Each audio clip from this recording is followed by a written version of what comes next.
Okay, so in the world today, we live in a world where data drives business. E-commerce websites offer millions of products to consumers and billions of barcodes are scanned in physical stores every day. And according to GS1 statistics, over 6 billion barcodes are scanned every day. And with all the transactions going in the physical and also on online retail stores, retailers and marketplaces cannot confidently verify the products they sell using a single source of trusted product information. Now, with Verify by GS1, you can answer the question, is this the product that I think it is? So what is Verify by GS1? It's a global solution that enables retailers, marketplaces to verify the identity of a product by querying the GS1 registry platform. So what Verify by GS1 does is that it builds the trust between retailers, brand owners, and consumers, leading to more sales, less returns, and accurate data management. Basically, the ultimate benefit is greater efficiency because information in retail catalog is based on correct product identity. And in view of this, GS1 Nigeria has come to organize this webinar. So you will learn so many things about Verify by GS1, how retailers can use it, how brand owner can use it, how consumers can also use it. So with me today, I have two speakers. The first speaker is Mr. Emmanuel Ikuma, who is our Retail Engagement Manager in GS1 Nigeria. He's very vast when it comes to retail engagement, and he has been in retail sector for more than 15 years. Now for our second speaker, who is Mr. Enzo Blanc. He's the Director of Community Engagement Verified by GS1. Mr. Enzo is based in Brussels, in Belgium. He has held various functions in logistics and in AIDC, which is Automatic Identification and Data Capture, before joining GS1 Global Office in 2012. He's in charge of community engagement for the EPC RFID standard and the apparel sector. Starting 2016, he led and oversaw the global development of GS1 standard in technical industries with focus on authentication, traceability, and material lifecycle management. Since the beginning of 2021, Enzo is in charge of the community engagement for Verify by GS1, the cross-industry global initiative around company and product identity. So participants, please join me in welcoming the two speakers we have today that are going to be doing justice to this wonderful topic we have for us today. So on that note, I've been able to introduce our two speakers, and now we are going to move to the next session, which is going to be the slides, the presentation by Mr. Emmanuel Ikuma, our Retail Engagement Manager for GS1 Nigeria. So Mr. Emmanuel, you have the floor. You can present. Thank you.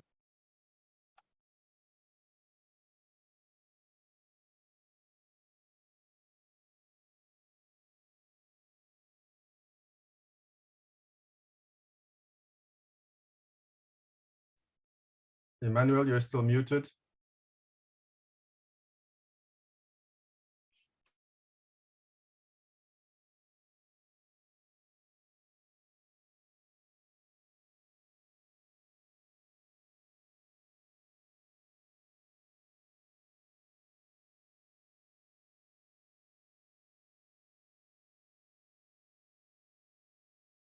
Hello, Mr. Emmanuel.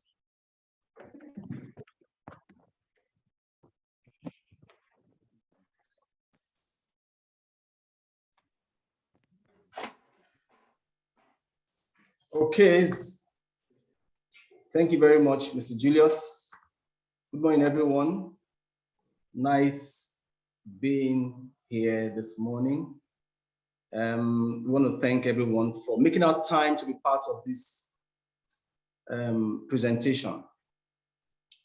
So today we're talking verified by GS1, a global solution provided by GS1.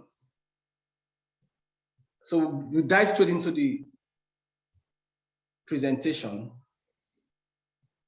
Now, of course, many of us have visited the supermarkets. We know what supermarkets do. We know how products move within every shelf in the supermarket.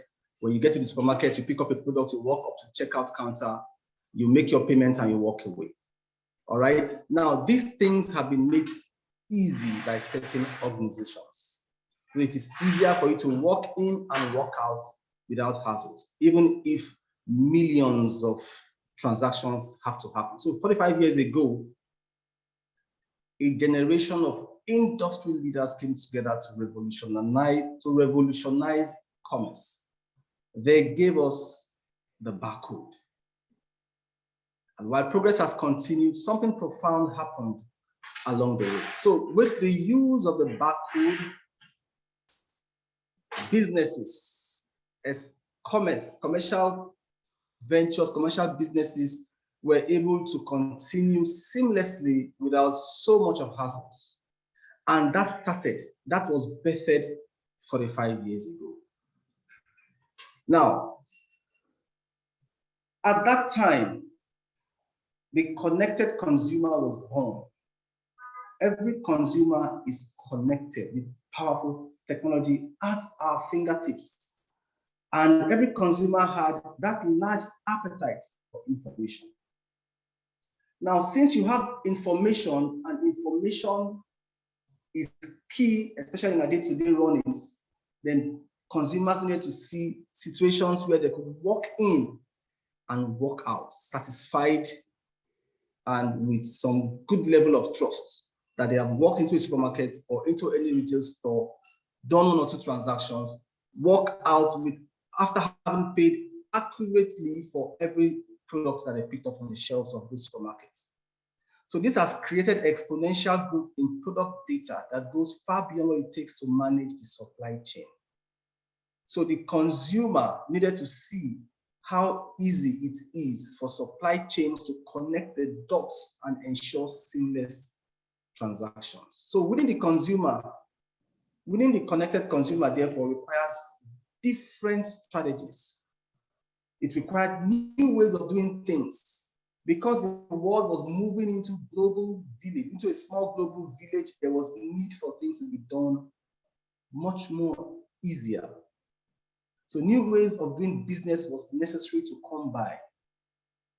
And those new ways that could impact positively in every entire enterprise and not just a single department.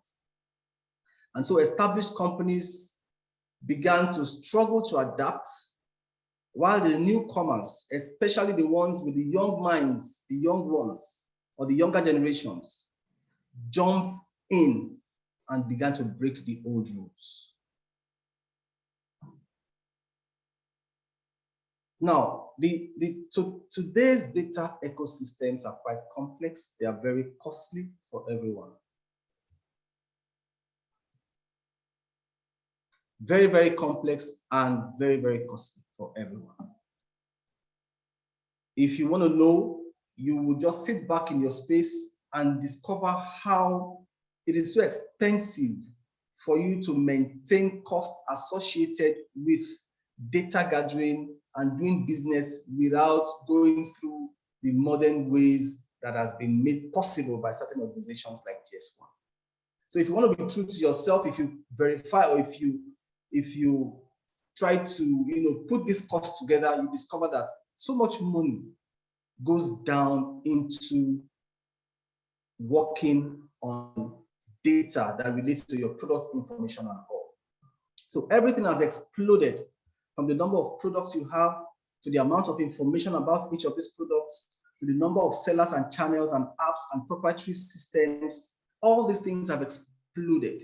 And there is that need for data to be managed across the supply chain to make it comfortable for the consumer and also for you, the business owner. while an expectation for seamless connectivity is now the current default. So with growing numbers of data producers and data consumers, the distribution of data is increasingly open. Okay, so this evolution has created vast potential value. It has also revealed the systemic shortcomings in our product data foundations. So core data is the critical and the most essential part to commerce. However, the fundamental and the basic way this information is captured, is stored and shared, which dates back to as much as 45 to 50 years ago. So there was need for data sharing solutions to come on board. There was need for quality initiatives to happen, and then there was need to keep pace, even though these processes may be fragmented.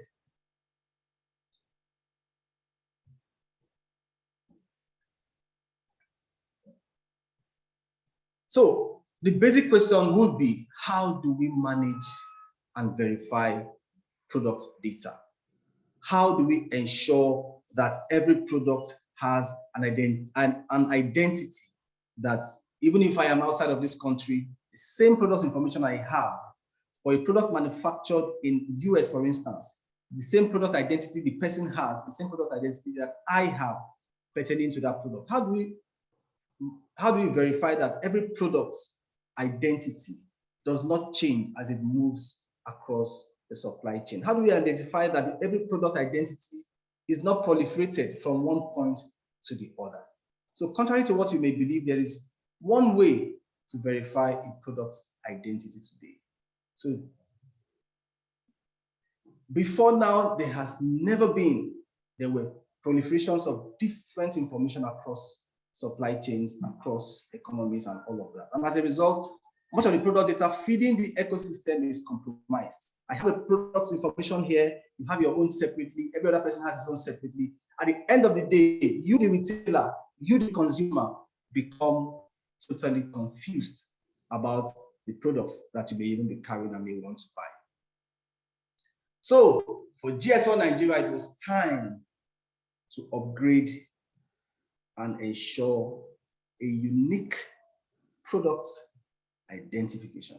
It's time for the industry to come together again to upgrade the infrastructure of unique product identification and enable the flow of high quality verified data across the ecosystem, across the business ecosystem. So accurate and unique and persistent product identification is needed to help us to pad up the future, to proof the future, to future-proof what is ahead of us, the future of commerce for both the physical and the digital world. How do we do this? I think it is the how in the question that the next speaker is going to be talking about. But I just want us to imagine a future.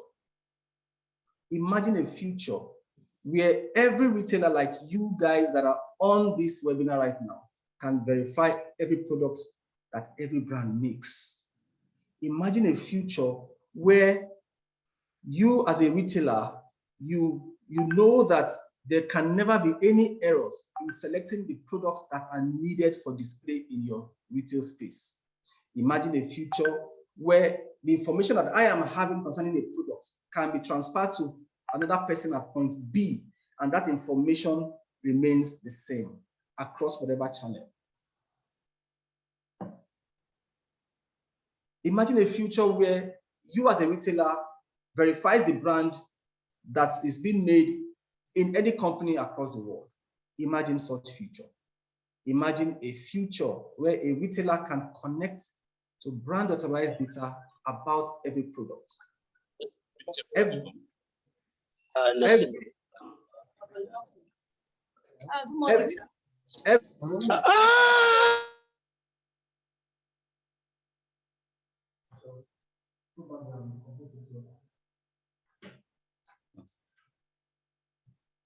Every data, I hope you can all hear me. There was some bit of noise somewhere. I hope you can hear me. Okay, excellent. Yes, we can hear you. Okay.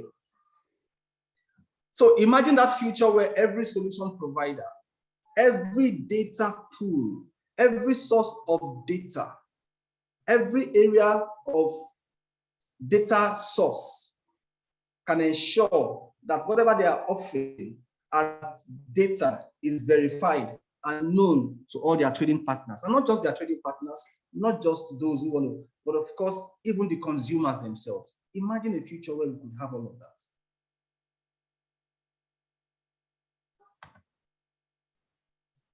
Imagine also that all of that can happen while removing cost and friction across the value chains. What we're telling you here is all of this data can be at your fingertips at zero cost, without friction, seamlessly across the value chains.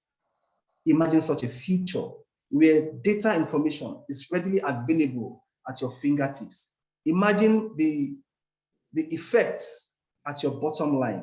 Imagine the effects at the loyalty you could be having with your customers and potential customers. And that is where GS1 comes alive. With you, with GS1, it can be done. Of course, if we do it together by bringing together products that identifies uniquely, that is identified uniquely by certain indices, so that if you are in any part of the world, that same detail, that data information that you have is exactly what the other person at the other end of the world has.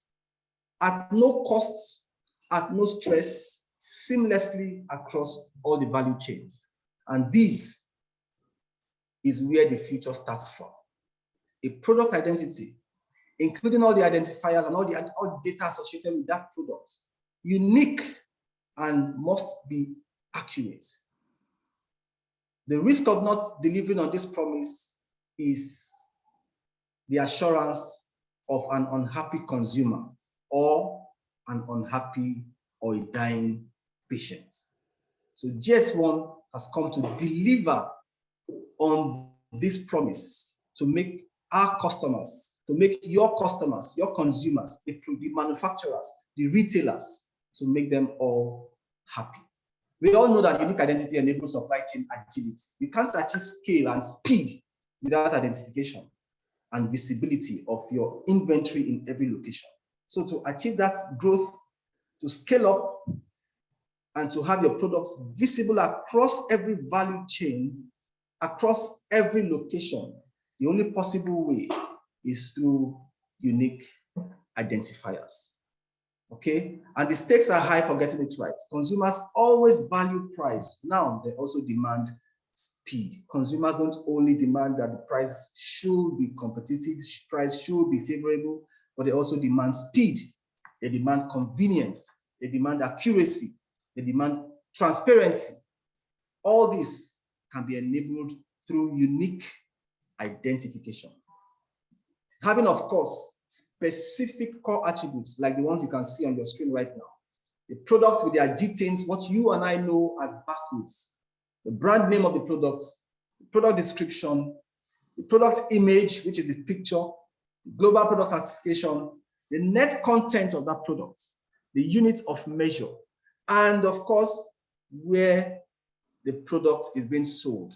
In other words, the target market. All of these make up the unique identity of the product, and GS1 is responsible for offering you, verified by GS1, that uniquely makes it possible for you to identify every product that comes around you, and retailers can go to sleep and relax because all the core attributes of every product within their store spaces can be identified the same way it is being identified outside of their location. And I think at this point, we would just have to hand over back to our moderator. And at the end of the program, of course, we'll be having question and answers. And I'm sure many of us would have been taking down notes and putting down jots on questions that we want to answer. Don't worry, we'll come back to all that at the end of this presentation. Thank you, everyone, for listening. Over to you now, Mr. Julius. All right. Thank you, Mr. Emmanuel, for that wonderful presentation.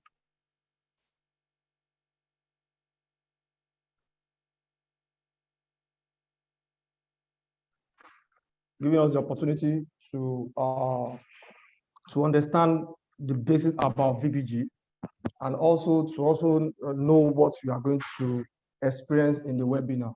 So having said that, I'm going to be calling on the second speaker, Mr. Enzo Blanc, to come up with his presentation. So at the end of this presentation, please kindly note that you have to note down your questions. So that is when we'll be taking the question and answer session. Thank you. Mr. Enzo, you have the floor. Thank you very much, Julius. Thank you very much, Emmanuel. Can you hear me well? Yes, we can And hear can you confirm you're seeing the full screen? Okay. All right. Can you see the full screen? Not the presenter mode? Julius? Yes, we can. Yes, we can see the screen. Thank you very much.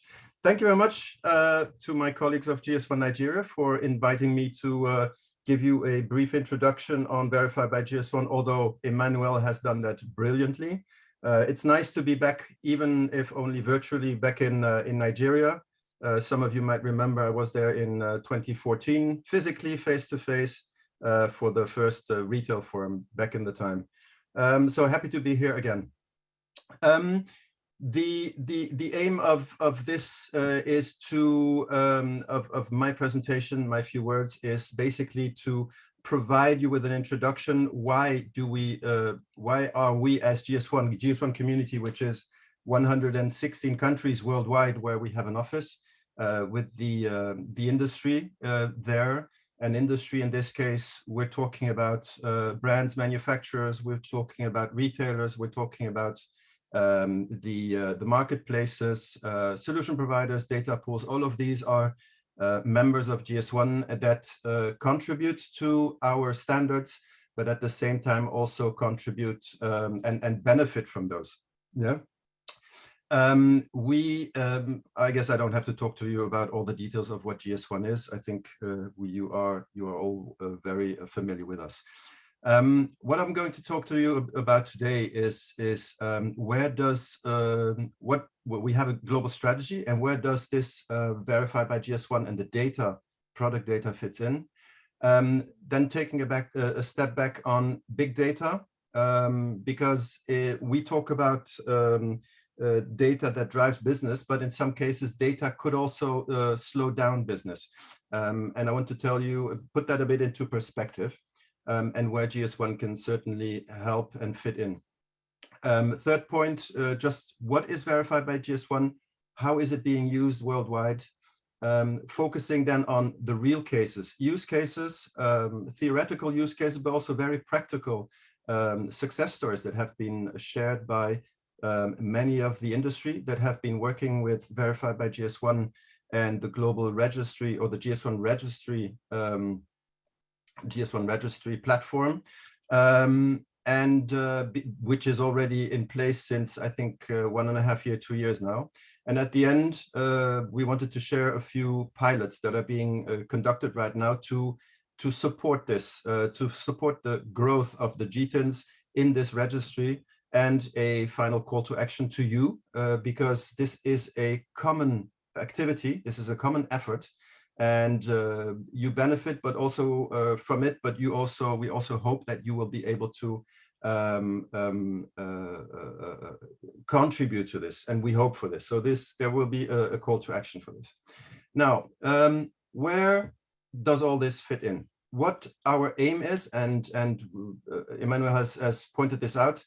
The barcode exists since 1974, so it's almost 50 years ago now. What we have seen in the meantime is that we went from a traditional brick and mortar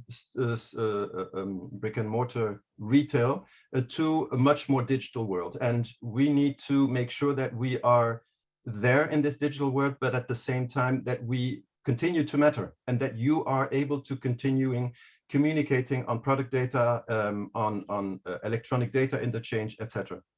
So the point here is we need to enable efficient and accurate data sharing. All of this starting with trusted information. Trust is very important here, because there's a lot of information out there. but not all of it comes from a trusted source, being the one that manufactures the product. So the ambition that we have for 2025 at global level is delivering even more value to the industry. Of course, as I mentioned, bridging the physical and the digital worlds, but at the same time, building a federation of trust and innovation, making sure that we are not only following, but are abreast of the new innovations out there, and make sure that we have a solution for each new innovation that comes out in terms of data exchange. Now, the future, of course, this ambitious future requires a common data language. You will see this on the bottom. This is really the foundation of the GS1 standards. GS1 ubiquity means we need GTINs everywhere on all products. We're talking about retail mainly, of course, but you will know that in healthcare, the GS1 standards and identifiers are being used massively. But we see also pockets of opportunities in other sectors, being, of course, the apparel and general merchandises, the electronics, consumer electronics, DIY, moving on to the construction industry. Even the construction industry is very much in need for this. And for those who are exporting products to the European Union, there's also something coming up, legislation on the digital product passport, which requires more information than we have so far on where do the products originate from, where do the raw materials originate from, and how can you order spare parts, where can you order spare parts, is it repairable? All of that information needs to be included in this new digital product passport, which will, the works will start in 2025. We're not there yet, but again, we need to be prepared when things come over. We need global unique identities, as I mentioned, and we need an ecosystem of trust. So these are the different steps that we're working on here.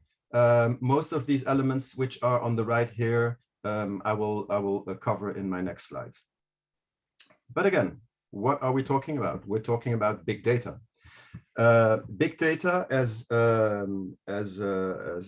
Emmanuel mentioned, or no, Julius, it was Julius saying data drives the retail business, but again, it could slow it down as well if we don't consider the different pitfalls.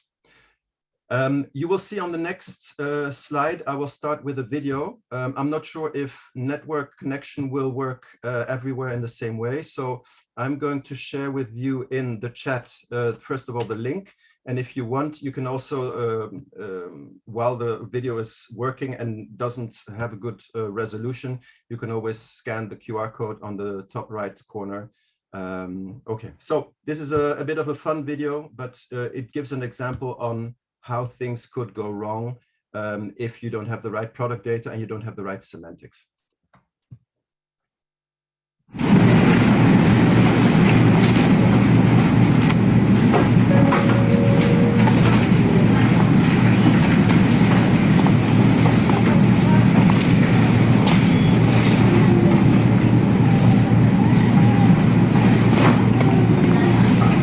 Hello, just after semi-skimmed milk. Your search for semi-skimmed milk returned 0 results. We don't sell milk. Your search for milk returned 52,256 results. Your top hit, milk of magnesia. No. Milk floats of yesteryear. No. This milk-themed family wall planner. No, sorry, I'm just looking for, you know, normal milk. Couldn't find what you were looking for. That's what I'm saying. I couldn't find it, so I'm asking you if you could... Advanced search. All right, let's do this. Keyword, now, go. Yeah, okay. Milk. Please narrow your search by using one of the following filters. Kayaks, pack of 12, self-cleaning, breakfast and condiment. That one, breakfast, 1 result. Milk, skimmed semi. Semi-skim milk. That's what I first asked you for. It's milk skimmed semi.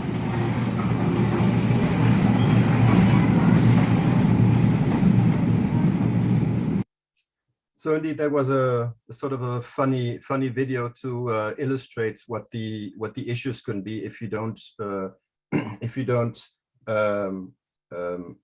have the right information ready. And of course, this is more in the marketplaces area. You will understand that this is a physical contact where, in fact, you would look for those products on marketplaces. But again, the issue with marketplaces out there is that you do not have the product physically in hand as you would have in the brick and mortar store. So you need to rely even more on product data, on the correct product data, and you need to rely even more on the trust that the product data is the correct one.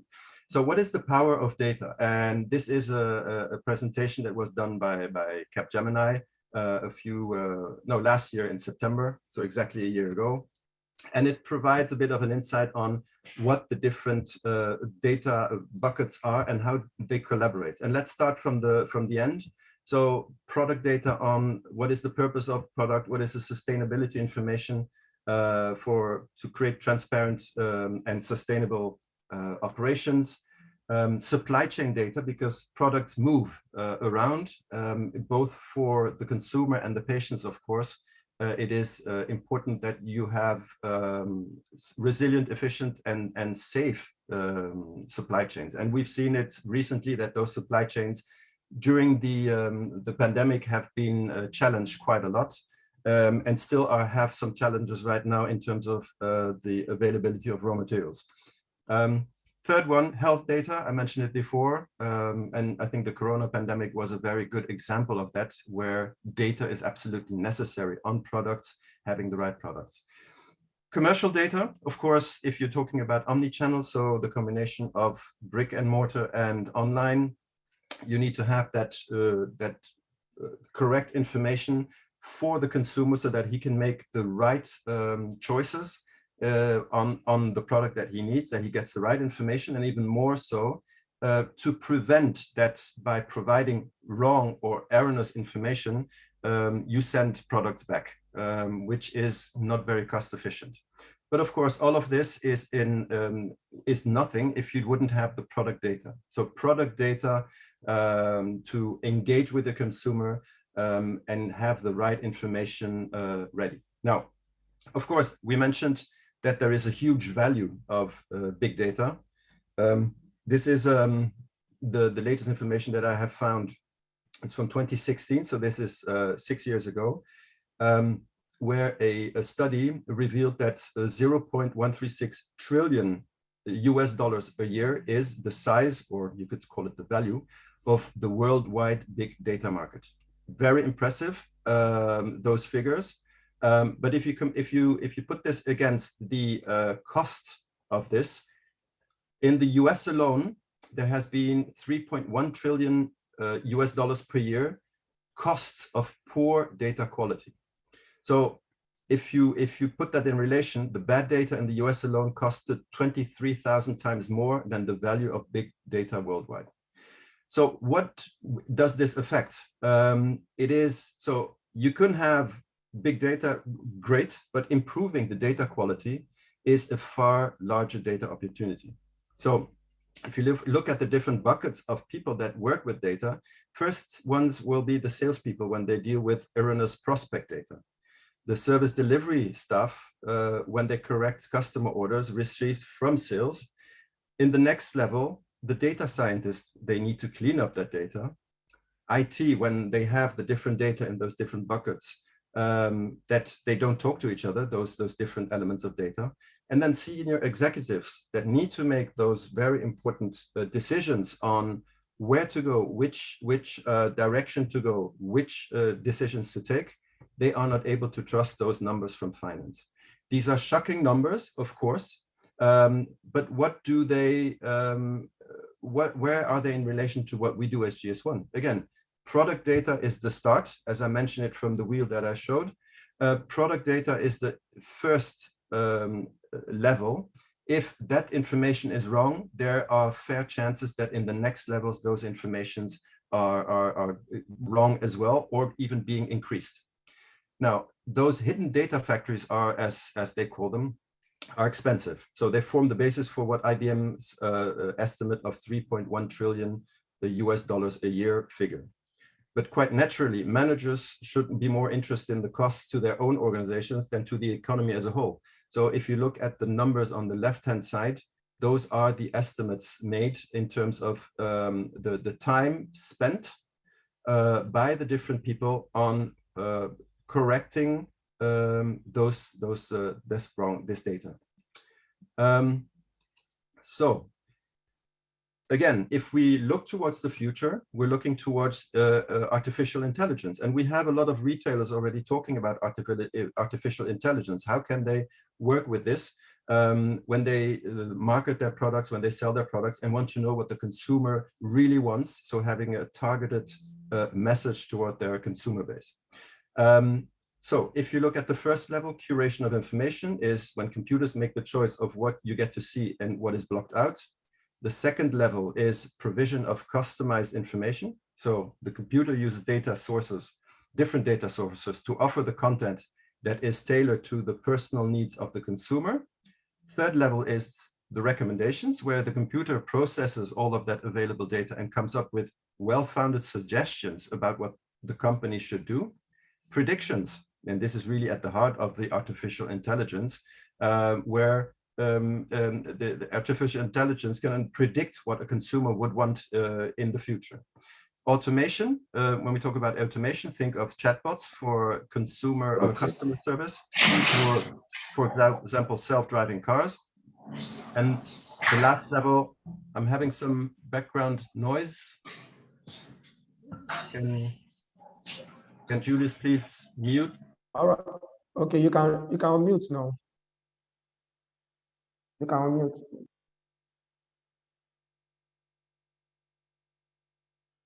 Mr. Enzo, you have to unmute. Okay. Yeah, you muted me. Yes, because I had to mute everybody. Okay. Because of the background noise. Yes. Okay, sorry. Do you see my screen now again? Yes, I can. Yeah. Okay.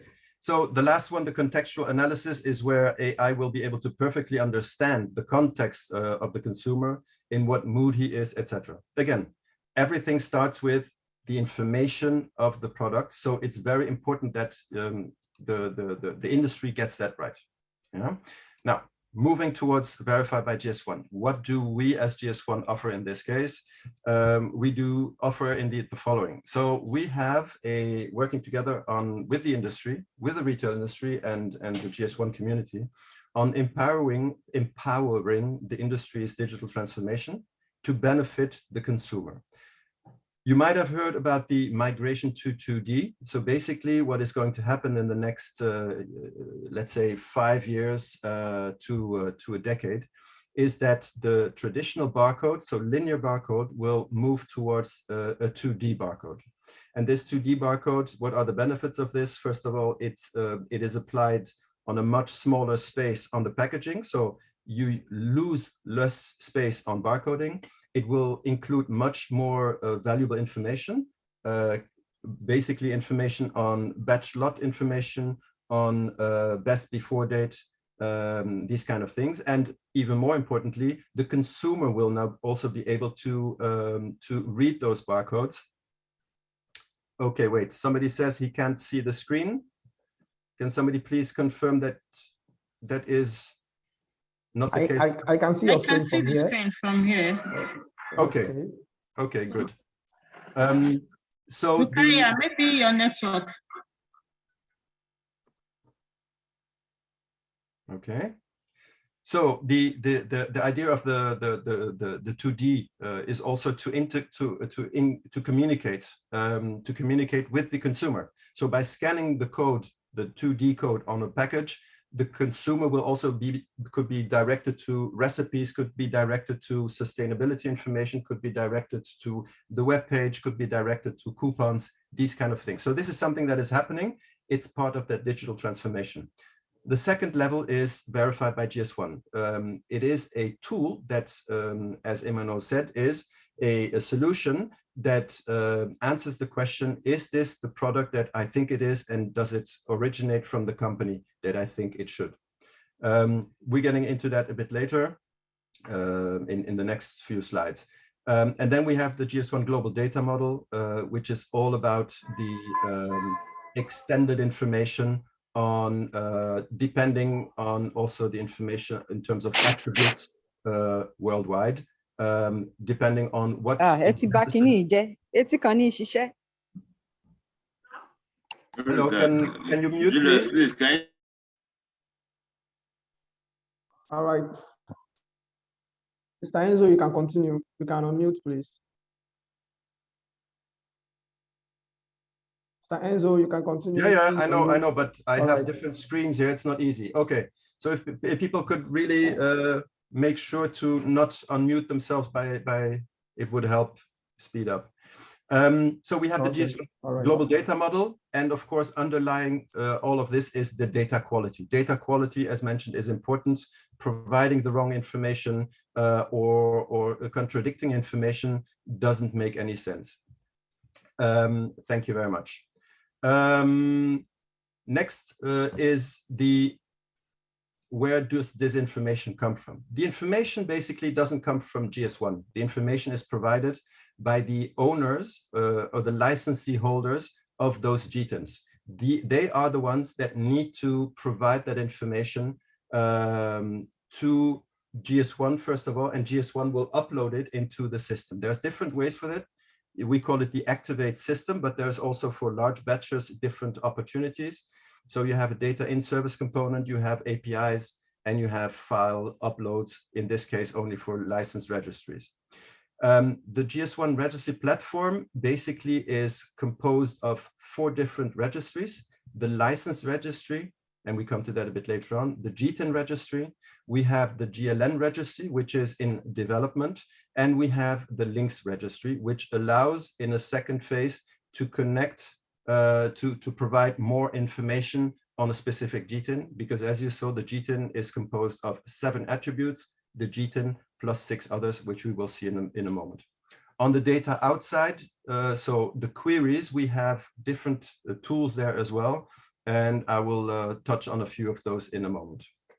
So what is verified by GS1? So it is a global solution. So any access from anywhere in the world will give you access to the full volume of GTINs that are in the GTIN registry, in the GS1 global registry. And it enables retailers and marketplaces to verify the product and the company identity by querying the GS1 registry platform. Now, we say retailers and marketplaces, but quite honestly, we see a lot of use also by brand owners, especially large brand owners that have lost a bit track after a few of their GTINs everywhere in the world after some mergers and acquisitions. And we see it also being used by solution providers and even some government institutions. And we will get to that in the next moment as well. So for you, if you are interested and you haven't seen Verified by GS1 yet, there is a tool. It's a demo tool. Again, it's a demo tool, but it is a demo tool that provides you access to the full real-time live information on GTINs. Yeah. So today, and this is a bit of a spoiler alert, today we have 237 million GTINs in the registry. Through this, and I invite you to scan the QR code or use the URL, you can try this out for yourself afterwards. Yeah. Now, what would I get if I would query some information, if I would check for some information in the system? Now, this is one screenshot that I use for a GTIN, the GTIN that you will see next to the number 1. And when I check this, indeed, I don't get all of the information. But what does this slide already provide me is that it gives you the information. Is the GTIN valid? And is it properly structured? Yes, it is. And is this GTIN licensed to a party known to GS1? And to which company is it licensed? You will see this under number 2. So this is already a first step in the verification process. If you look at the next one, here you have another item, also with a Nigerian GS1 Nigeria barcode, GTIN. It gives you, on top of that, the information, does the GTIN exist in the global, in the GS1 registry platform? And if so, what do we know about the product? So we have some information here, which is not complete. That we don't have the product image URL and we don't have the net content, but you have all the other information. If you go one step further, you will see that this is a full product. And on top of that, it provides you all core product attributes which are available. And the little icon here under number 4 says this is complete information. Yeah, so this is indeed what we aim for, and every product should have worldwide. This is what our aim is. Now, so in short, what does this mean? If you look at this, this means that the different steps that we've seen now, the different slides, are steps in the trust ladder, as we call it. So the first one, where we didn't have any information on the GTIN, already provides an information, is the number properly structured, and has the number been issued by GS1, and to whom has the number been licensed? You see the company name on top. The last level is indeed, does the GTIN exist in the GRP? Is it complete? And does the product data match data that you as a retailer, as a marketplace might have in the system? So it's valuable information on those 3 different levels. Again, we are not all there yet. This is work in progress, but we're making quite a lot of progress by indeed engaging with the industry and making sure that the industry understands what the value for this is. No retailer will be satisfied with the information he finds in Verified by GS1 if the brand owner doesn't upload it. But the brand owner, on the other hand, needs to know that retailers and marketplaces are searching for their information, so that they put this higher on their priority list in updating the information to this registry.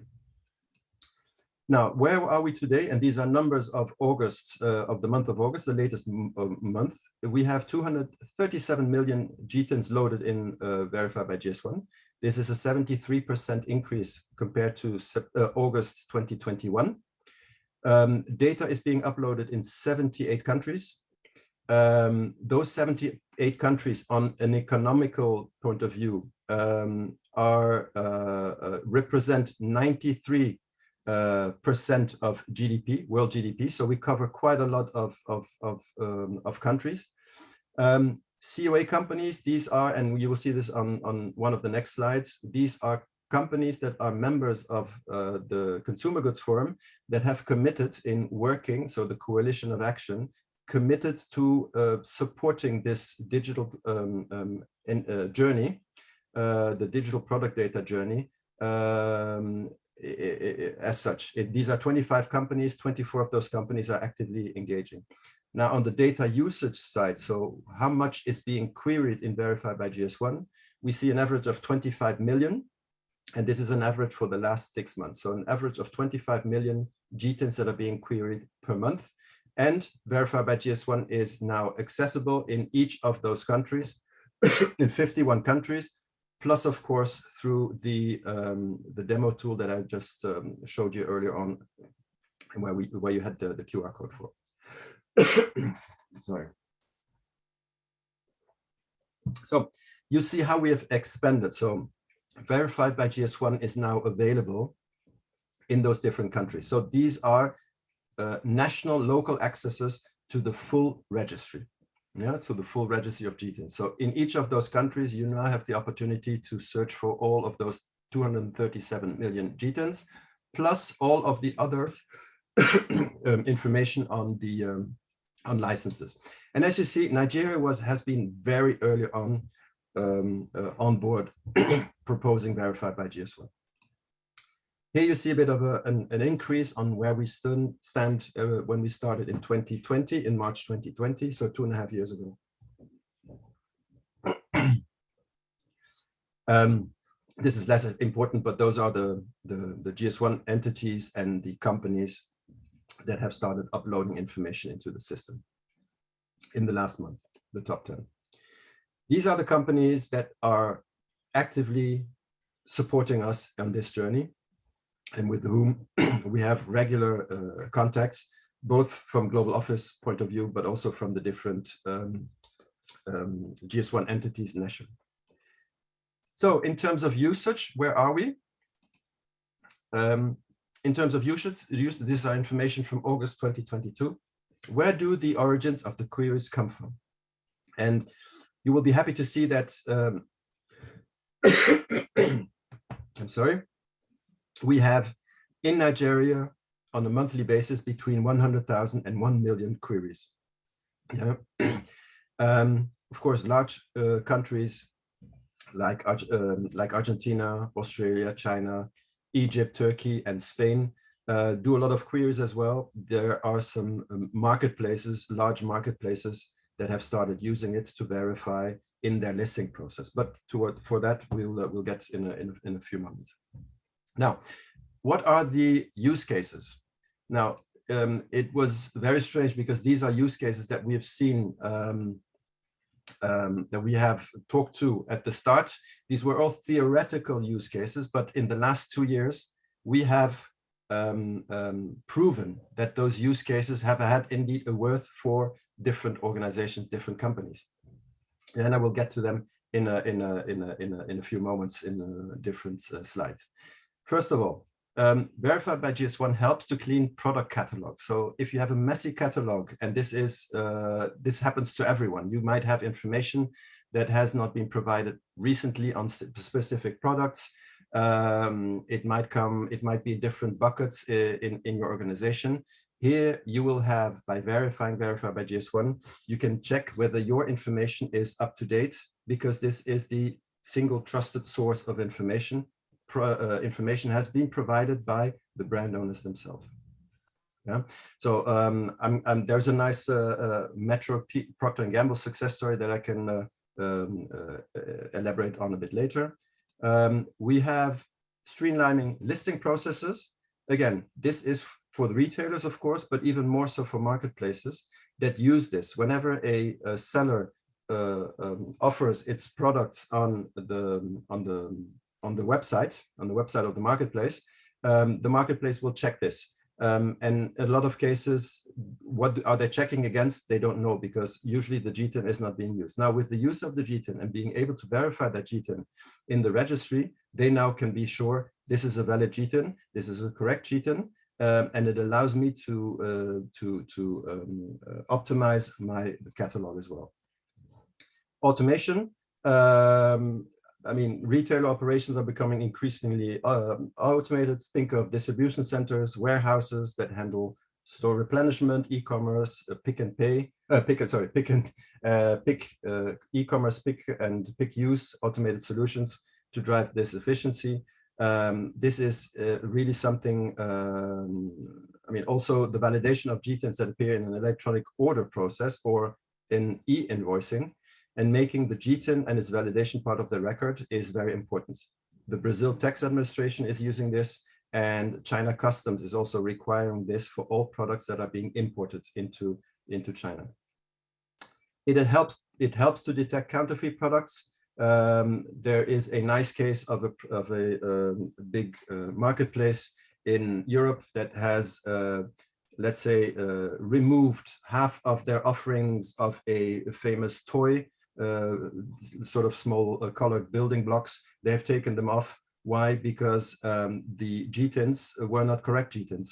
And honestly, if you looked at the colors of those were very strange colors. So somebody who knows the product might see it, but there they had the proof to say, well, this is not a correct GTIN. There is a suspect of counterfeit. We remove them. We allow you to put them back on if you can prove that these are valid GTINs. Yeah. Next one is improving your product offer. Of course, if you have better data, more correct data of higher quality, your product offer improves, both in stationary retail, but also in marketplaces. Next one is one where I remember I mentioned it before. You could connect within Verified by GS1, the GTIN plus the 6 attributes. You could add some other data sources. You could add links to recipes. You could add links to more information, to data pools where you can find more information on that specific product. That is absolutely possible here. And again, supporting a seamless data flow.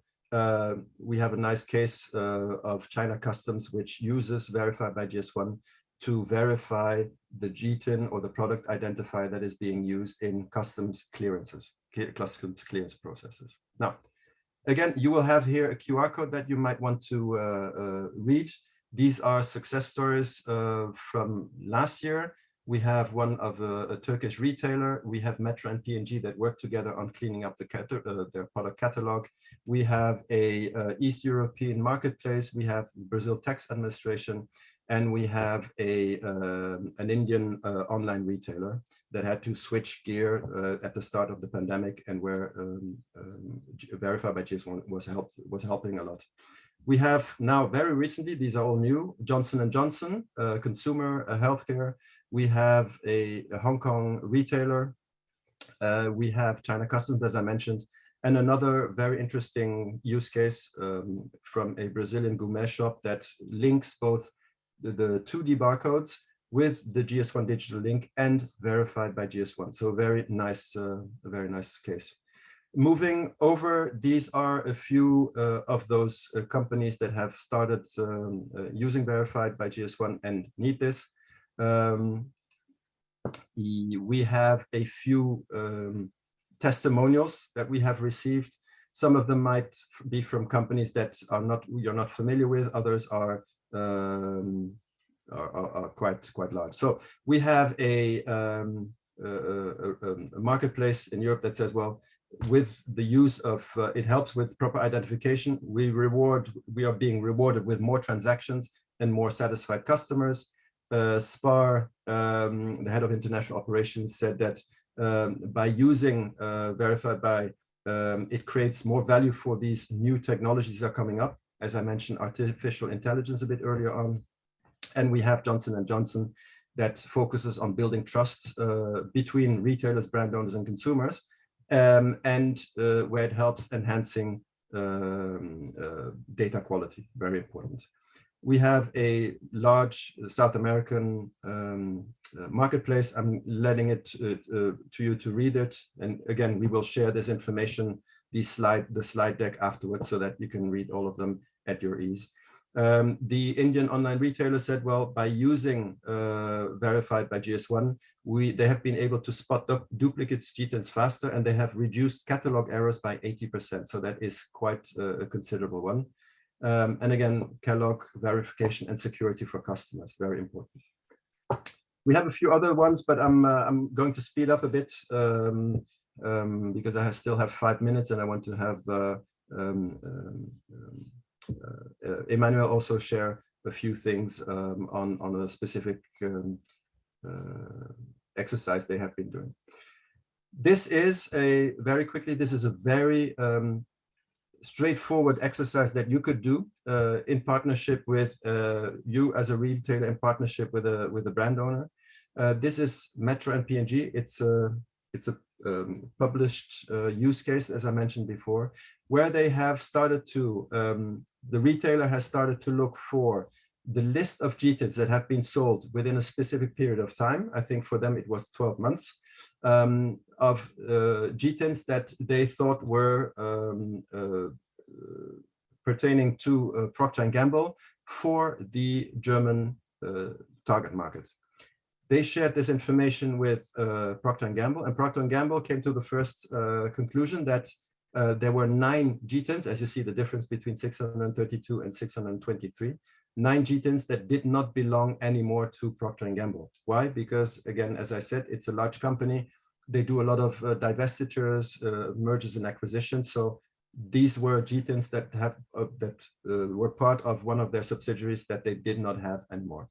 In terms of coverage, out of those 623, 566, or 91% were found in Verified by GS1. So a very nice score here. What they have detected as well, that a few of those products were not destined for the country of sale, Germany. And that happens because Metro is besides being a retailer, they're also a distributor. So they imported products from outside of Germany to be sold in their stores there. And then they looked at the data quality, and they checked on a score. They had a score of around 84% in terms of data quality. That is a tool that is available for everyone to use to check on the data quality, how that is performing for each company's GTINs. Now, we have coverage. What we're trying to do these days is to work specifically on this. So we know the number of GTINs that we have in verified by GS1. But again, we know as well that there are so much more GTINs out there that are not yet being uploaded on the platform. Now, if you look at this, we estimate that for specific categories, that the coverage is around 15 to 30%. So what we are doing now is that we're working together with the industry to increase this. What we do, we get information from a global solution provider that provides us data on 2 specific categories. And we work in one-on-one discussions with specific retailers in specific countries who are willing to provide us with some information on the categories, products that they have sold. So GTINs sold in those 6 categories over the last 3 months. Yeah. And then we start analyzing this and seeing where the gap is between what has been sold and what is verified by GS1. So this is a very active solution.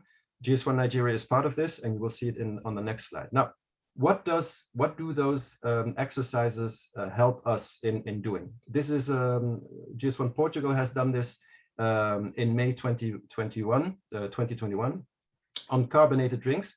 They started to do the same exercise. What has been sold over a specific period in time within a set of retailers, and what has been, how much of those products have been able to be found in verified by GS1. At the start, they had 22% coverage of carbonated drinks, and they within 7 months they would manage to get this level up to 60%. 60% is nice, but why not 100%? Well, first of all, the 100% is not always guaranteed. Why?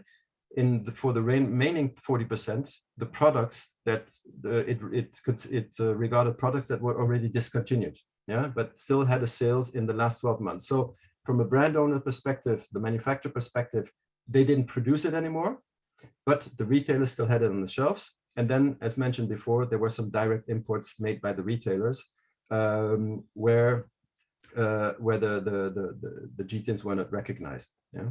So this is all very important. But again, as I mentioned, GS1 Nigeria, and specifically Emmanuel, has also been doing quite a lot of work on there. So I would like to hand over to Emmanuel now to present his slides, and I will move from slide to slide. Emmanuel? Yeah, thank you, Enzo. Thank you so much. And I'm believing that our members, our participants on this webinar are beginning to follow the information and understand all the information we're bringing to their doorstep. So like Enzo said, GS1 Nigeria has tried in a number of ways to, to commence actively the operations of verified by GS1 here in this country. Next slide, please. Okay. So GS1 Nigeria sought to find out how verified by GS1 could be of interest to the Nigerian retailers. And so we visited a couple of Nigerian retailers. GS1 Nigeria did all of that, and we observed a strong interest from our local retailers in this solution. And we also observed that, okay, if we have that interest, then let's compare if we have the products across our retail shelves within the verified by GS1 solution. And we discovered just a little below 20%.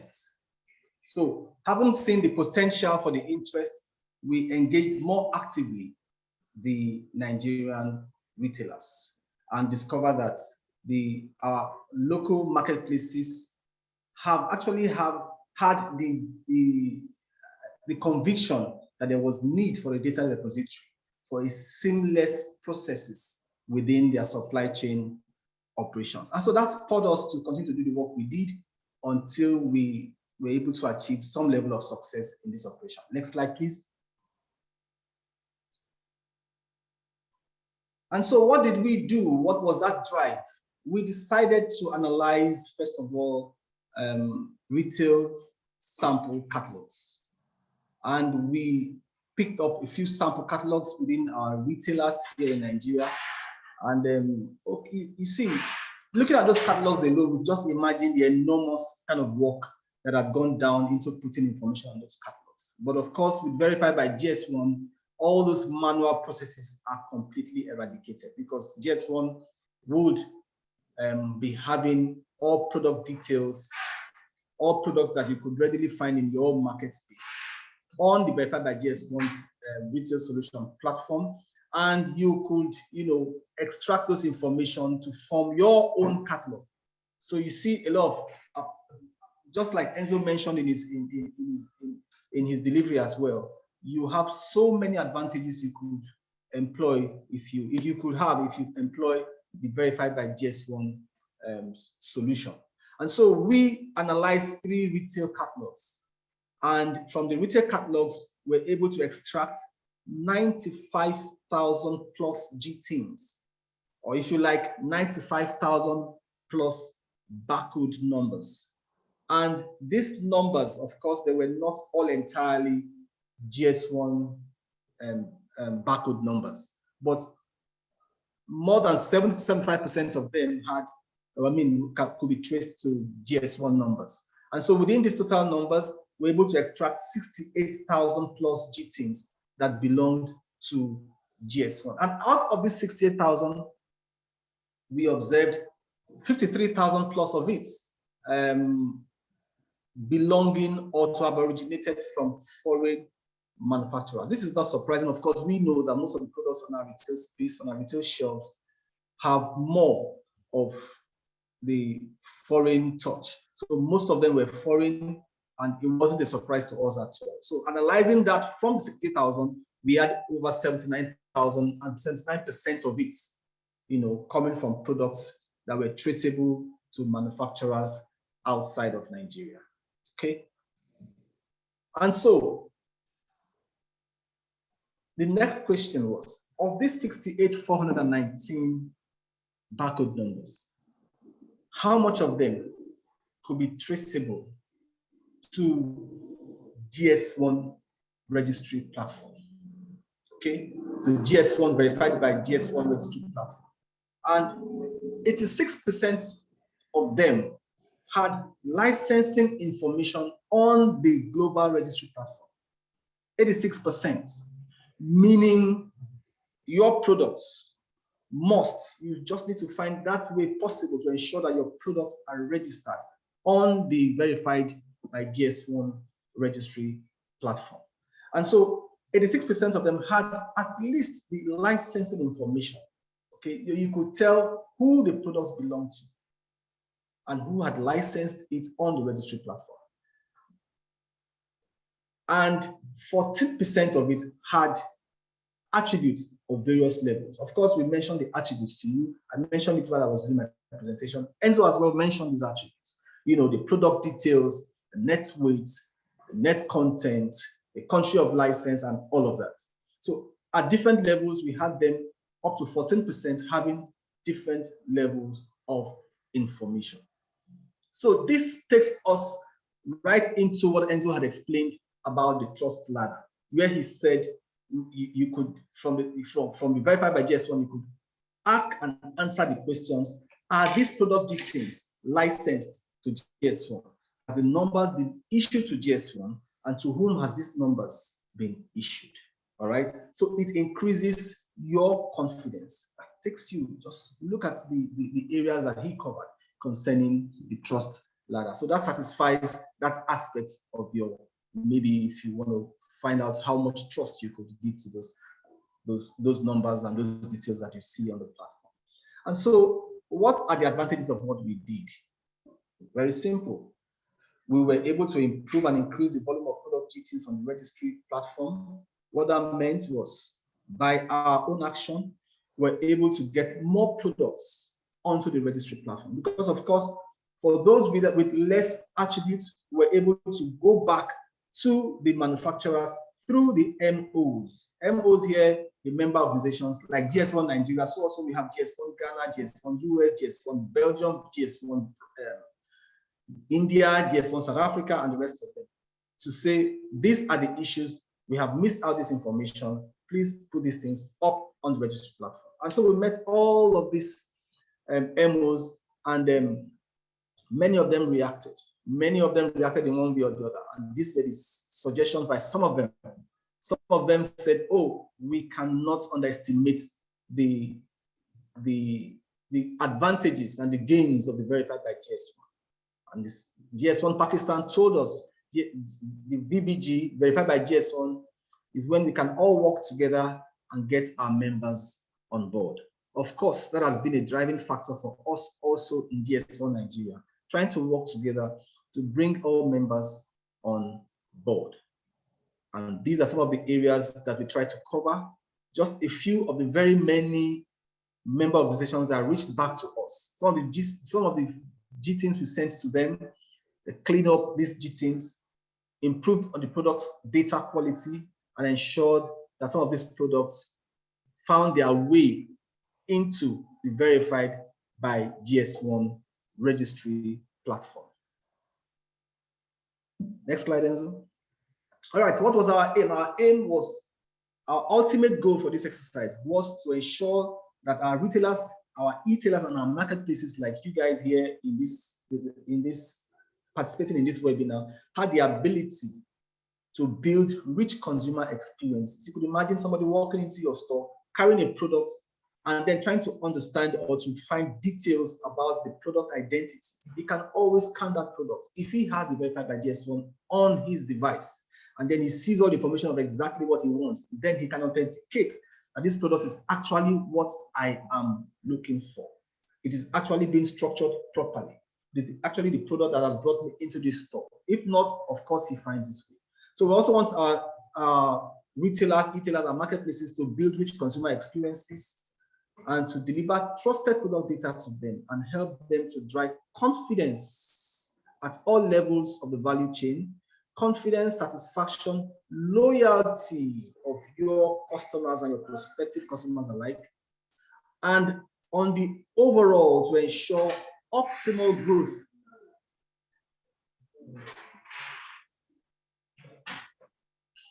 And on the overall to ensure optimal growth. Okay. Are you here? Am I clear? Yes, you are clear. Super, super. Okay. Sorry. Thank you. Thank you, Emmanuel. Thank you so much. Enzo, at this point, I hand it back to you. Thank you very much, Emmanuel. So again, you see that this exercise that has been started by Emmanuel and the team is really an important one.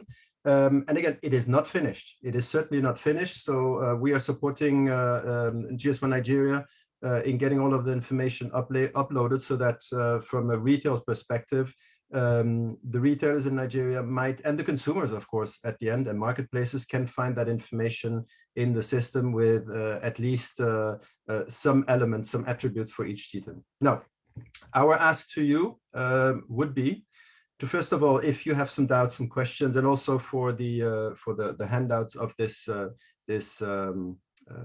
session, this webinar, is to engage with your GS1 Nigeria team. I think you know them. If not, don't be afraid. Just call upon them.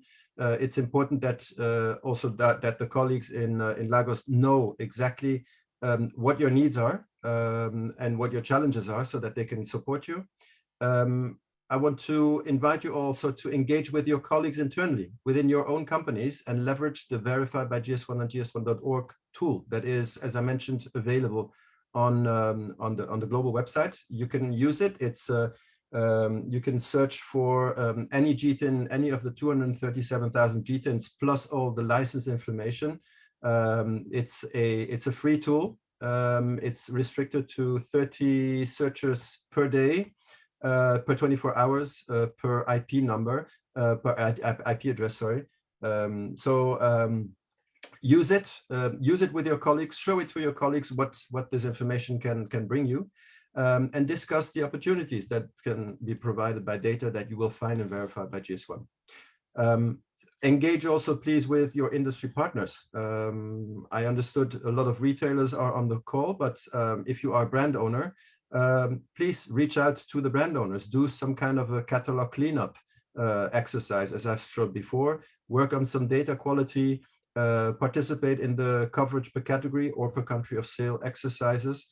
Again, this doesn't have to be a huge titanic work.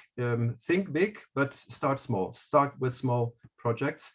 And please share your story. As you will have seen, we have 9 success stories and a lot of testimonials, but I would love to see a few from Nigeria and the African continent in general, on where things have really benefited the industry for this. Now, if you want to know more about what we are doing, especially in the retail area, in 2 weeks' time we will have or in 1.5 weeks' time already, we will have the GS1 Industry and Standards event, which since 3 years, and this is the third edition, is happening virtually. The good thing about this is that it is free registration for everyone. Just register, participate in those sessions, scan the QR code here, and I will add this QR code just after my presentation also in the chat. Register and see what is happening out there, how people, companies are sharing their stories. You will see here, what I've done here is put a few of the sessions on the screen that are potentially relevant for you as retailers. We have here the Verified by GS1 session on Wednesday afternoon, where Emmanuel will have the pleasure to share some of the outcomes of the exercise he's doing on coverage, and how the other MOs, the other GS1 organizations, in this case GS1 South Africa and GS1 France, have from their side also benefited from that exercise in reaching out to their brands and making sure that they have the right information on Verified by GS1. With this, I would like to thank all of you for your participation here in all the languages. I think all the languages that are spoken, the main languages that are spoken in Nigeria. Thank you for that. If you want to reach out to me, please feel free, but I'm sure that Emmanuel and the team and Babatunde can certainly help you locally as well. Yes, Enzo, my language is there. Super, thank you. All right, thank you very much, Enzo, for that wonderful presentation. That was well done, perfectly. And I believe that our participants have been able to at least have an idea about what is VBG and the importance of Verified by GS1 as it concerns the brand owner, the retailers, and also the final consumer. So in the chat box, we have some questions, but you've been able to answer a particular question.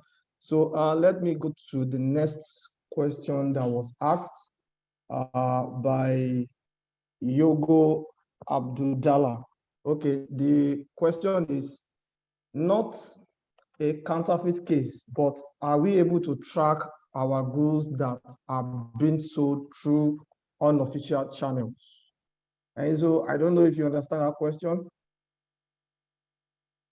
Let me see. We track our goods that are being sold through unofficial channels.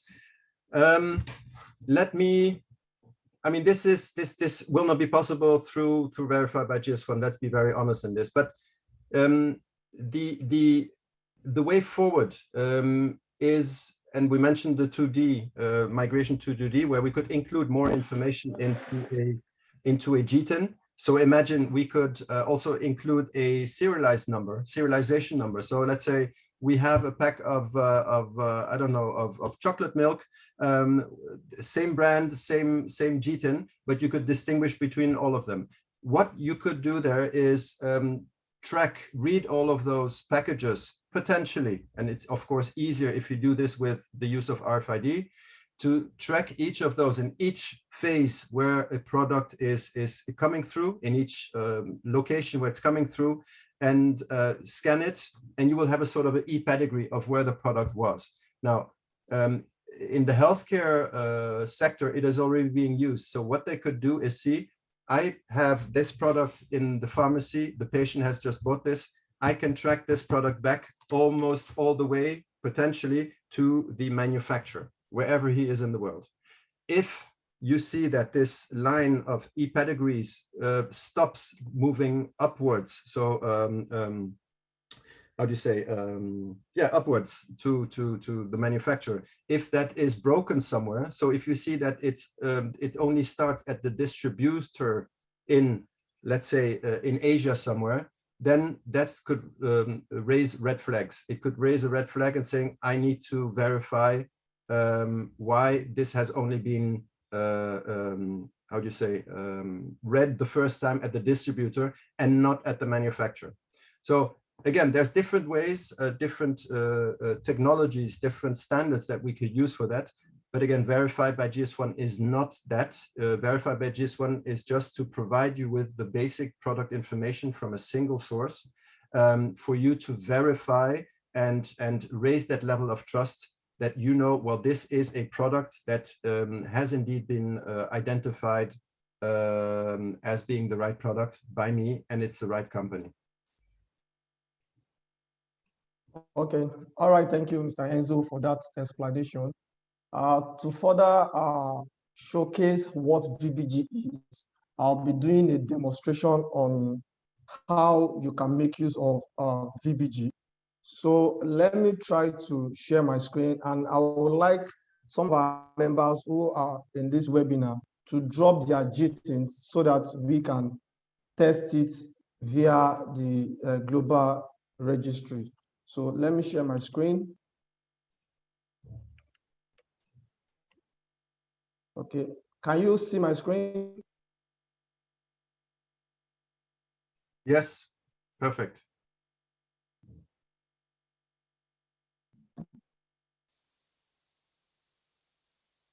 Okay, so I'll be trying GTIN. So for example, if you want to query a particular GTIN, first thing you have to do is just go to our website, gs1ng.org. Then you need to scroll down. So when you scroll down, you'll see this icon, use verified by GS1. So you click on it. So it's going to take you to the global registry where you can input your GTIN. So I'll be trying this GTIN, which is 615-600-0055-008. I hope correct. 615-615-60-00-055-008. So you click on search. So when you click on search, you wait for the response for it to pop up. So it's currently loading. Okay, perfect. So we have it. So this is just what VBG is going to be giving you. So it's going to tell you that the complete data, this number is registered. For example, the name, the brand owner is Royal Siblings Ventures Limited. So the brand name, and if you go down a little to tell you the product information, this is the brand simply Royal, product description simply Royal, look. Julius, from my side, I hear you quite badly. Could you maybe a good idea would be to switch off your video? Maybe that helps.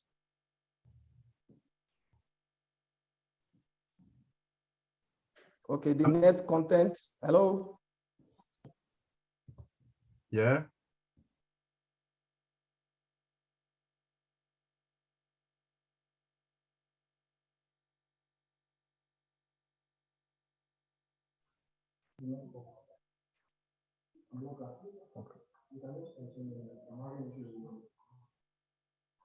Okay, I think Julius is having some issues. Okay, Just wait for him to log on back. Okay, I'm back now. Okay, I'm back now. Back. Okay, let me share my screen again. Okay, all right. So this is the complete information. It's telling us about the net content and also the country of sale. So I'll be going back to the chat box again to see if I can see some GTs in the chat box. Okay, let me try to copy this and query it again. But the maximum you can query in a day with one IP address is 30. It's 30 GTINs. Yeah. Okay, perfect. So I have another one. This number is registered to PRI Global Ventures Limited. So you have the GTINs, you have the brand name, you have the product description, which is natural skin food. This is the product image. The category is personal care, hygiene, variety packs.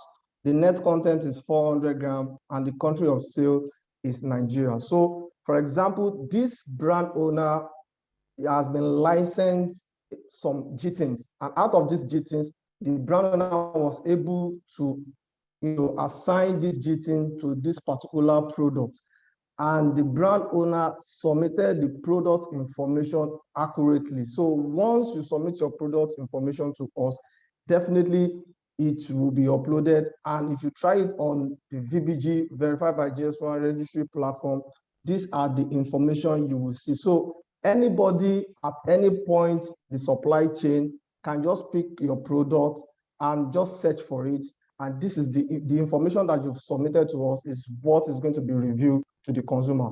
And it's also very useful for retailers also, because retailers might not necessarily be looking for a way to find this information. All they just need to do is just plug into our VBG services through our API connection, and these things you can then start crawling all the data information, and it makes your process very seamless and very, very efficient.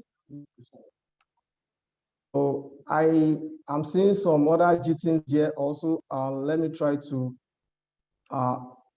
use some of these GTINs. I hope you can still see my screen. Yes. Okay, all right, perfect. This is another GTIN. So you can see that you having GTINs or barcodes with GS1 Nigeria is not just going to only secure your brand for you, but also it takes your brand beyond the shores of your country. It takes your brand globally. Like I've just checked another GTINs now. We have it, Vivano, Pedins, and more limited. It is going to carry the name, and it's also going to tell you the brand name, the product description, the image is there, the global product category, the net content, and country of sale. So these are the information consumers are willing to see. These are the information retailers are willing to see, such that they can upload it into their own product catalog. And this makes it very efficient for retailers. And also it gives the brand owner the advantage of showcasing your brand across the world. So with that, I don't know if I can just do one more, just for us to. So I'm picking it from the chat box. So I want to try another one again. So let me try this. Okay, so I tried this one now, and I realized that there's no product information about this GTIN. So this means that the brand owner is yet to complete the information about his or her product. So if you have not submitted your product information completely, you might not, be able to see the information you want if anybody should query it. So that is the advantage of you, submitting your product information accurately, so that anybody, anywhere in the supply chain in the world can query your GTIN and see the product information. Okay, so going back to the chat box, I'm seeing some questions there. Hi, is GS1 aware that its method is not sustainable for fashion brands whose products are seasonal and still have to carry the yearly financial burden of old GTINs that are no longer being used but can't be deactivated? Enzo, I don't know if you want to answer that question. In fact, I already answered. There was, but I'll say it verbally. We have had a long time ago. We've had, as we were only working with traditional retailer organizations, we have had the rule that GTIN reuse after 4 years. So 4 years after the last product has been put on sale by the manufacturer, they could reuse the GTIN for another product. Now, we're looking at a more and more data-driven world where that information still needs to be somewhere.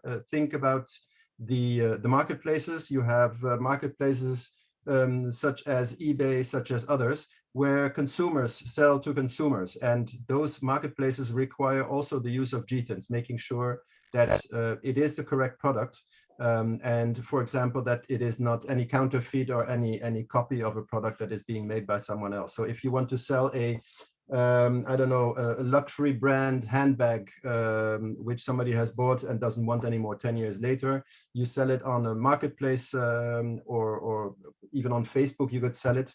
The buyer would want to know, is this the correct GTIN? Is this the right product that I have?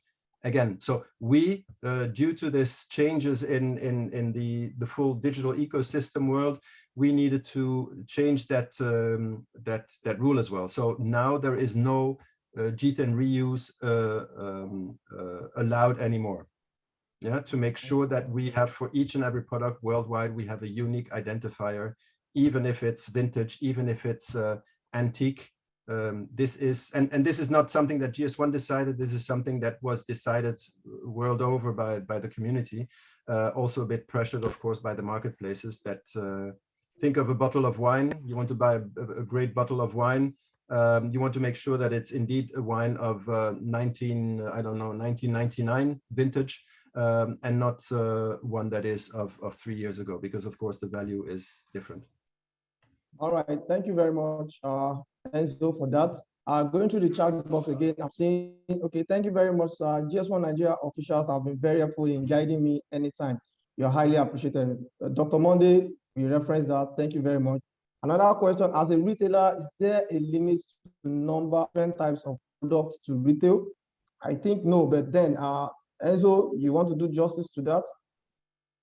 So which one I'm trying to... As a retailer, let me read it to you. As a retailer, is there a limit to number or different types of products to retail? Would that mean that as a retailer, you have a limited number of products that you can research on verified by GS1? Is that what the question is about? Because I don't really understand. Because yeah, I think so. I think so. Okay. I think as well. I mean, in terms of how many products you would want to sell in retail, it's completely up to you. Yeah, indeed. There was another question here from Adigun. I see some manufacturers update product details. Do they come to GS1 to change the details? For example, product quantities reviewed downwards from 400 grams to 380 grams, something we call the shrinkflation, I would say.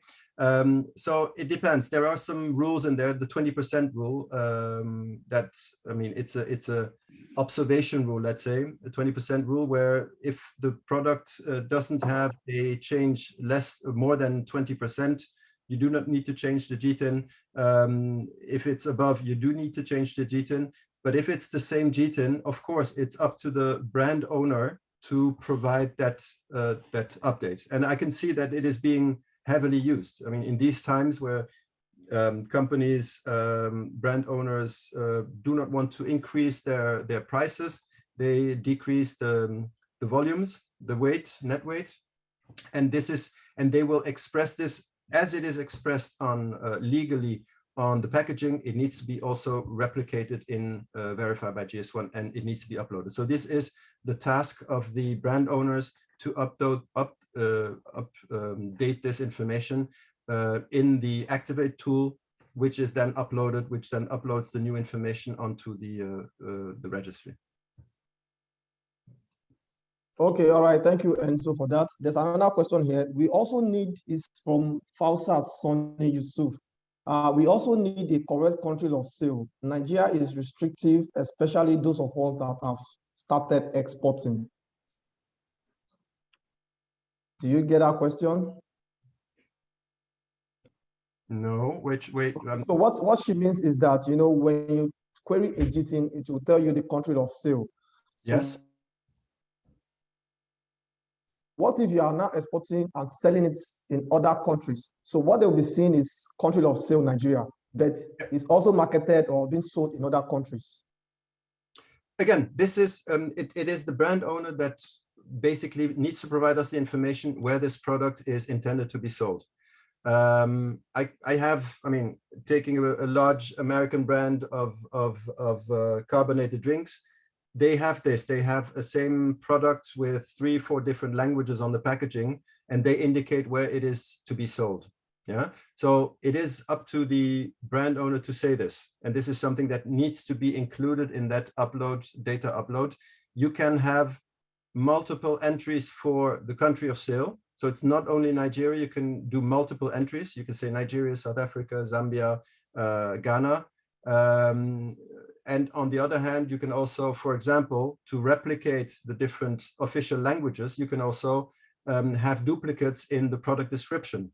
The product brand should always be the same, but the product description, sometimes it needs to be in this language or it needs to be in that language, depending on where it is being sold. So these elements can all be duplicated, multiplicated by the number of countries of sales. Same thing is valid for the net content.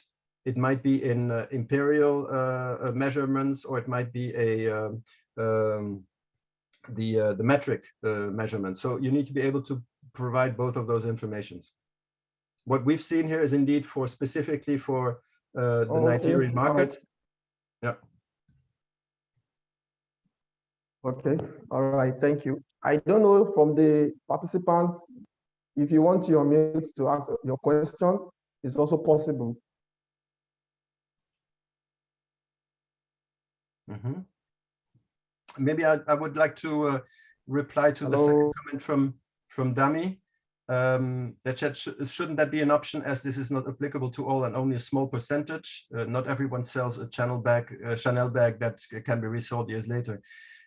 It is true, but again, who is not going to say you are a local brand making specific apparel that is so appealing? You grow your business, and all of a sudden you, which I hope, of course, and all of a sudden you have your product sold everywhere in the world, and such an appeal that people resell it after a few years on the internet. Again, this is an international. We need to take into account all different possibilities moving forward. And making a difference, no, but again, it is something that I would say you might need to discuss with GS1 Nigeria, how you could solve this issue of being restricted by the number of GTINs in an area of fashion where things move very rapidly, and different models, different colors, seasonal colors, etc. Yes, that's very correct. And so I would rather say that all those having doing their own business in the apparel sector, please, we've had a couple of them come to us. If you have the same issues as this person has stated on the chat box, which Andrew has tried to, give answers to, you could call us here in GS1 Nigeria, and we would avail you the option that could best suit your kind of business within the standards applicable from GS1. Okay, all right. Thank you, Mr. Emmanuel. I don't know if there are other questions. Then in the process of that, I have dropped a questionnaire link to the chat box. It's just for us to have your view. We want to have your feedback about this webinar, and also to let us know what are the topics you would like us to also bring to you for the next webinar. So this is just going to take you like 1 minute or 2 minutes of your time just to fill this questionnaire. We really appreciate that. Thank you. So I don't know if there are other questions here. Okay, can drugs, pharmaceutical products, also be on GS1 platform? Yes, because we move across almost all the sectors. As we operate in the retail sector, we operate in the pharmaceutical sectors also. And so we have some pharmaceutical companies in Nigeria that are already our member. They have GTINs with us. And also we've been engaging them on how to further make use of GS1 standard for their own efficiency, for traceability of their own product. So as a pharmaceutical manufacturer, you are really welcome to GS1. All we just have to do for you is just come, we explain to you how you can get GTINs with us and how you can, explore GS1 standard for your full optimization. Thank you. Can I just add a comment to this? Yes, all right, you can go ahead. Yeah, pharmaceuticals products as such are allowed to be uploaded into the system. I would like to add to this that this is the pharmaceutical, so the healthcare sector that has asked us not to do it for now. Why? Because it is different countries have different, very strict regulations on what can and cannot be communicated. And I'm not sure whether the G10 plus the 6 attributes would fit all of those different regulations worldwide. So technically, yes, but it is up to the pharmaceutical industry and the healthcare industry to tell us what they want to do moving forward. That's one thing. The second thing that is more a suggestion to Dami. The discussion of G10 reuse has been discussed indeed with GS1 Nigeria, and I'm sure that GS1 Nigeria has brought this up with the global with GS1 Global, and this is something that is in discussion. I will relay this information to my colleague who's in charge of apparel and general merchandise now, so that she is aware and that she can take this into account. Again, we are talking about a global industry. These are global standards that need to be used and usable everywhere in the world. So we need to take into account all of the, we need to find the best common denominator that suits everyone everywhere. Again, it's a very valid comment that you made, Dani, and I'm quite familiar with it, but we need to take this up at international level, and it will be discussed in the relevant company, in the relevant GS1 community. Okay, thank you, Enzo. All right, so I don't know if there are still other questions. But if you want to unmute yourself to ask your question, you can also go ahead. Okay, quick one to Galaxy A11. What I said is that technically pharmaceutical products are allowed to be on verified by GS1, but the MOs are holding back in a certain moment depending on the local regulations. So we have the FDA, Food and Drug Administration in the US, that say that need to address this and agree that this information can be shared on verified by GS1, can be uploaded. It's not up to us. We can take into account everything, but really we need to take care of the regulations everywhere in the world. Europe has the regulations, Australia has some, China has some, US has some. We need to take that into account, and we cannot just put anything on and verified by GS1 if it is not according to the law, the local laws. Or yeah. Oh, okay, all right. So to buttress on that again, for healthcare products, it's being managed by the regulation by NAFDAC, and so the attribute requirements are actually per se. So the master data has been published on NAFDAC website for pharmaceutical products. So all pharmaceutical companies will have to be aligned with what the regulation is saying as regards master data attributes. And for more information about that, you can always visit NAFDAC website to know more about the attribute for pharmaceutical products. Thank you. So I don't know if there are other questions, comments. You are welcome. If you want to unmute, you can unmute and express yourself. So, and also I've been able to post the link to the questionnaire because we want to have your feedback. What are your thoughts about this webinar? Was it really engaging? What kind of topics do you want us to come up with for subsequent webinars? This is really going to help us at GS1 Nigeria to satisfy our members. We appreciate that if you can do that for us. And also, we'd like all our members and everybody on this platform to please follow us on our social media.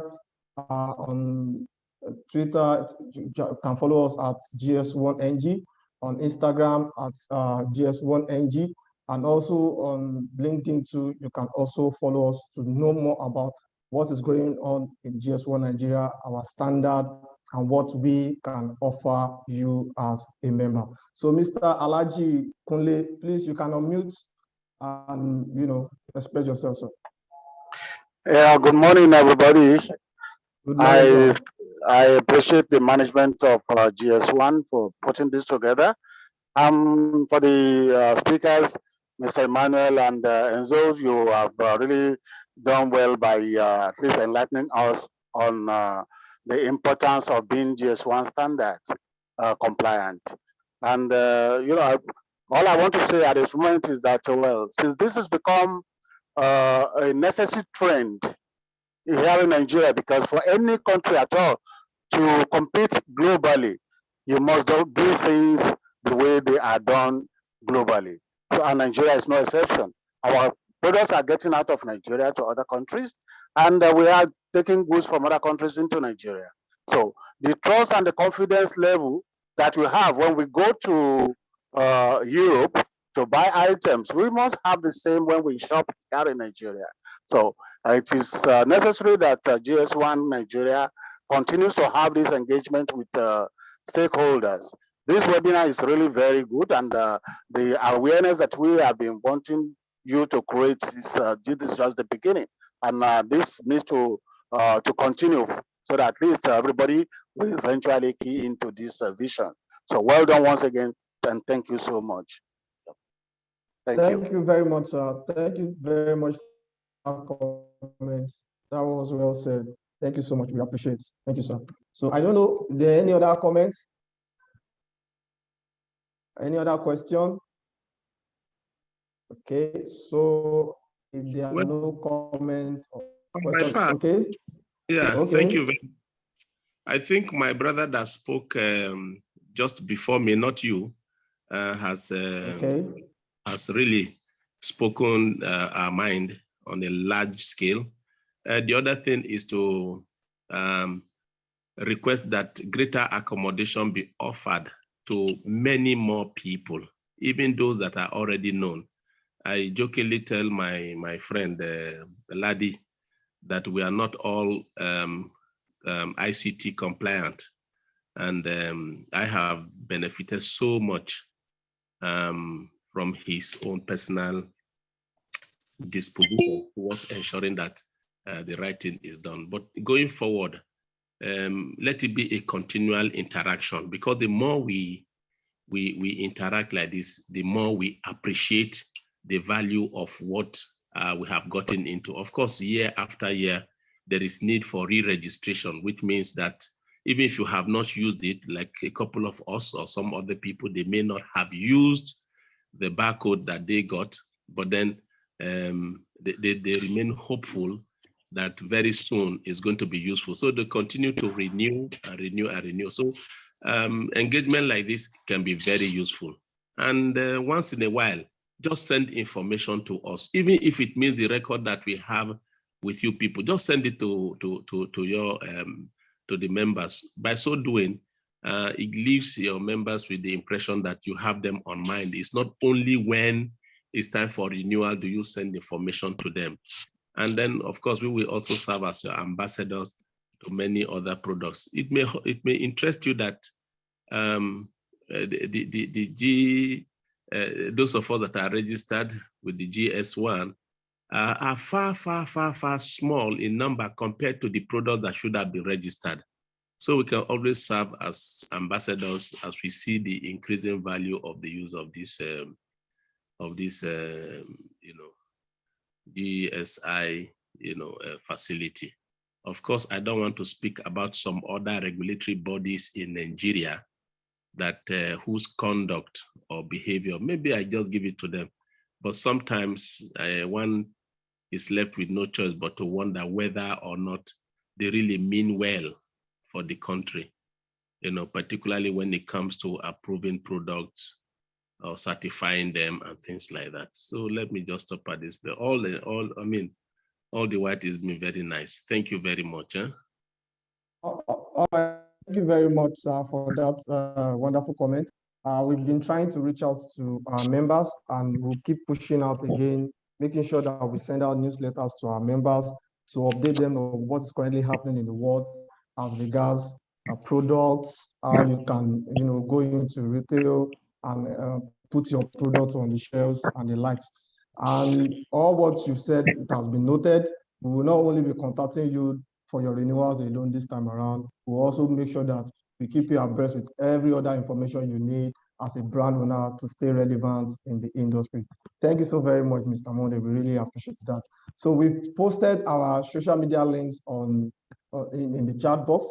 So please, you can actually just follow us on all our social media platforms. So Mrs. Right. Falsat, Sorry. can I unmute? Yes, you can unmute. You can unmute. Okay. Hello. Sorry, we would like to also use this opportunity to inform our members to also update their contact information with GS1 Nigeria so they can get timely information from us. Thank you. All right, thank you so much. Mrs. Falsat, please, you can unmute and go ahead. Okay, what I was trying to explain is in that country of sale, can it actually be rephrased or rewarded as country of registration? Because that word sale, the challenge is that word sale. We are selling in Nigeria, yes, but the country of registration should be Nigeria so that it doesn't affect where we intend to sell. Because I can register in Nigeria, but decide to sell abroad so that it doesn't give a conflicting, I don't know, scenario, if you get what I mean. Yes, yes, okay. That is okay, well noted. Sorry, let me say one thing as regard the country of sale. I think in these use cases, it was used to identify where your GTINs is coming from. So you can as well sell in other countries as you have identified, but where your GTINs emanate from is Nigeria. Yes, exactly. That's why I wanted it to be rephrased as maybe country of GTIN registration rather than saying country of sale. Because Yes. country of sale for me as an entrepreneur, I'm looking at it that you mean where I want to sell, which could be anywhere outside of it. It could be Ghana, it could be anywhere. I just have an issue with that word, that sale. Thank you. I get it's noted. We'll Yeah, put it across to our global. Yeah, I think you've made a very valid comment in this regard. But like Enzo said, the details from your product package could also tell exactly the locations that these products will be sold. However, there are still some limitations. Of course, you could have produced over 1,000 pieces of products, 2,000. All of a sudden, you have the request to sell outside of the country of your production. So this could have some, supply chain issues. So, but the point you have raised is noted. And should we have anything separate from what we already have given you as information, you can be sure that we'll come back to you on that, please. Okay, all right. Thank you very much, Mr. Emmanuel, for that contribution, and also Mrs. Bello for that contribution. So I don't know if there are any other questions or comments before we close this session.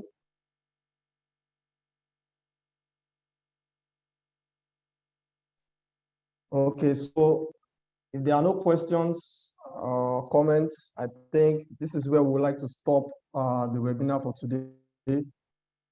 We want to appreciate everybody that has registered and also joined despite your busy schedule. Even though we know that today is a wet day in the city of Lagos, I don't know where you're joining from. Probably it's still very dry in other parts of the country. We really appreciate your time. Thank you very much. This presentation will be sent to you via your email, and also the recordings will be shared with every one of us. So at the end of the day, before the end of today, this is going to be shared with every one of us. So if you have any other questions or any other clarity you want to get from us, from GS1 Nigeria, please feel free to contact us at any point in time. We are always available to, to help you and to assist you in everything you do. Thank you very much. We really appreciate our speakers, Mr. Emmanuel Ekuma. Thank you very much from the retail department. We also want to appreciate Mr. Enzo from our global office. Thank you so much for doing justice to this presentation. Everybody, I don't want to be calling names, but thank you everybody for all you've done, your contribution, your questions and all. Thank you very much. We appreciate you. Retail Council of Nigeria, thank you very much. We see you there. Thank you so much.